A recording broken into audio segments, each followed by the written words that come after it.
Arizona, homeowner's best friend. We've got a regular favorite of ours, Donna DiFrancesco from Water Use It Wisely, City of Mesa. You've been on this program numerous different times under various different hats, whether it was Talking Trees with John Eisenhower or Water Use It Wisely or, whatever water conservation, low water use, smart landscaping program it is. And you've got a friend with me today. Victoria Castor. Hello, everyone. Yes, so I am Victoria Castor, and I am with the City of Peoria, also a partner with Water Use It Wisely. Well, explain Water Use It Wisely, and it's a product of AMWA. And what is AMWA? Well, actually, it's not a product of AMWA. It's separate, but AMWA is an association of 10 Valley cities. So it's the Arizona Municipal Water Users Association. So the conservation staff get together. We do a lot of work together, training programs like Smartscape, putting together booklets like the landscape plants for the Arizona desert. But Water Use It Wisely is slightly different. It started in Mesa in 1998. So it's actually, and we became regional in 1999. So we're actually 25 years old of a partnership with just providing outreach and education about water conservation. So what's nice about the Water Use It Wisely campaign and the partners is it's a statewide organization. We have these partners. We have Tucson, we have Yuma, we have Prescott Valley, 21 partners now. We have SRP is a part of it, and CAP, and private water companies like EPCOR.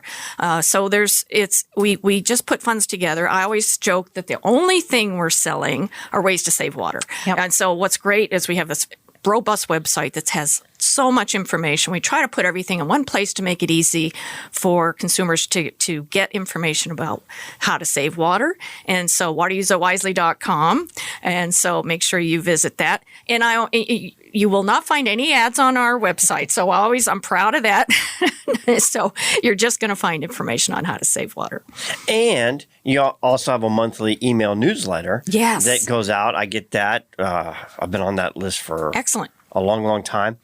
But people can sign up today. Yes. If they text the email address they would like to receive that email. Okay. You can text that to 620-620 or click the link that's in our email newsletter. And one of the new subscribers from this week, y'all actually have a little promotion. We do. And so please do that if you want to sign up. It's a once-a-month newsletter. It features the three blogs that we do each month that are very interesting about Plant of the Month. We almost always do a Plant of the Month. And then we have stories like how that Phoenix has these videos on rainwater harvesting and so forth. So you'll get that once a month. But if they sign up, we have a book available. It's the Arizona Plant Ladies' new book that it came out just a little over a year ago. Hold it up for me. 208 pages. Dry Climate Gardening. And Noelle Johnson, who's also known as AZ Plant Lady, excellent book. And so we're going to give away one of those. We have a 1-year subscription people can get for Green Living magazine, and we're going to have some Water Use It Wisely swag. So please sign up. And it just comes to you once a month. And it's paperback, but a very nice glossy cover. This is great book. This is great coffee table display as well. And this is a perfect follow-up to our last hour where Jay Harper and Katie Ann from VMP Nursery were in, and they were talking about, scheduling a tour, coming out and visiting their growing facilities. Well, our main topic today is going through demonstration gardens. So you can actually go see these plants in real life and real application, and it's low desert. There's a lot of places you can go around the valley where you have, more of a Midwest or European gardens, and it's a lot of lawns, greens, shrubs, and they're pretty and everything. But when you step into a Xeriscape garden, you know down to your soul, this is the way to do it in Arizona.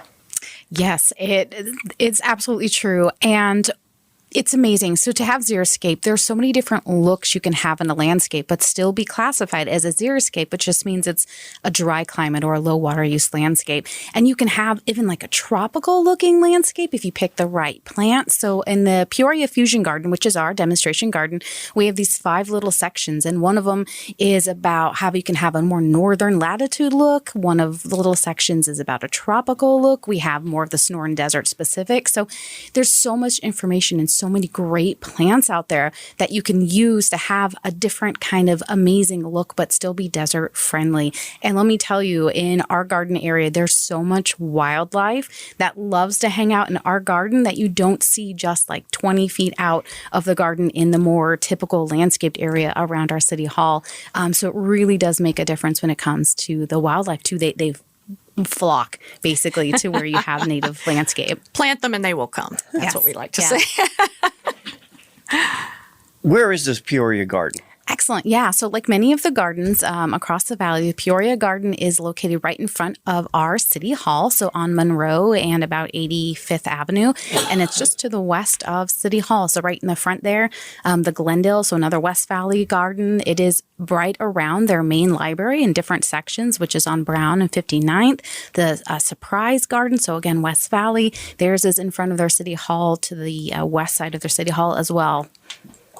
And we'll talk through all the different locations because there's a lot of municipalities that have these great examples. And one of them, Donna, you said Mesa was kind of the birthchild of Water Use It Wisely. The Mesa Community College has a Xeriscape demonstration garden, but it also is the biggest rose garden in the entire state as well. That's right. But I like to boast for Mesa Community College, and the City of Mesa Water Conservation has been involved from the beginning. They really started the first Xeriscape demonstration garden in the state, and that was 1989 on Earth Day, which I think is so cool. Ron Dinchek, the late Ron Dinchek, was very instrumental with that garden, and I always call him the father of Xeriscape here because he did such a good job in teaching that whole concept. But they do. What's really cool about MCC, Mesa Community College, and by the way, they're Southern and Dobson, is that they also got Arboretum status in 2018, and then Tree Campus USA in 2021. So they've put a lot of focus on their trees. There's tree maps. There's beautiful examples of all kinds of different plantings.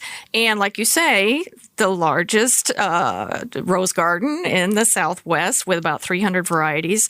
And Leroy Brady, who is a landscape architect with ADOT, has worked with that the garden over there and with rosarians, and they do trials and all kinds of things, and lots of great volunteer opportunities for people that like to learn how to prune the roses. So, and we have a third guest who's joining us by phone from Green Living Magazine, Dorie Morales.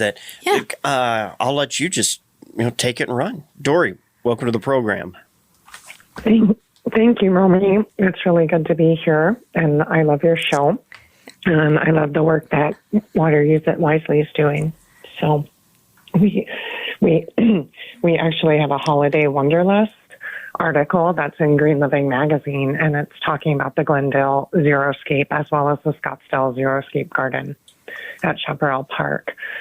So we're an eco-conscious lifestyle magazine that's based in Arizona. So we're really conscious about water and really like to partner with Water Use It Wisely and all the things that they're doing. Yes, and I want to encourage listeners you can find the current issue online at the Green Living Magazine, and it was so exciting that we appreciated that opportunity to get information out there. And the whole idea behind the, like Dorie says, the Holiday Wanderlust is this is that time of year when you have company coming and you've got, you're eating a lot, right? We're feasting. Walk off the turkey. That's right. So what a great opportunity. What's that, Dorie? I said walk off the sweets. That's right. And so everybody's eating and you can connect and get outside with your family and look at the gardens and look at the beautiful landscape and volunteer, which I think is really important as well.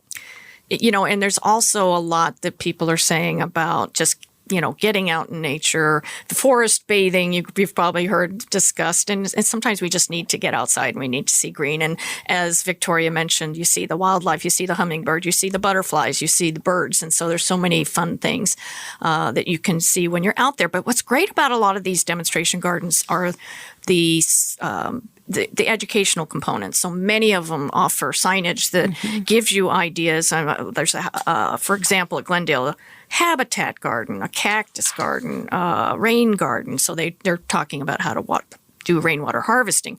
And a desert food forest. Their signage says, eat your yard, and it gives you ideas of things you can grow that you can feast on. And we have a link to that article that features those two specific gardens, the Glendale and the Mesa. Yes. And it was in our weekly email newsletter. It's also on the podcast page today. We'll talk about those gardens and more here at Rosie on the House as we make our way through this hour. Rosie on the House, every Arizona homeowner's best friend.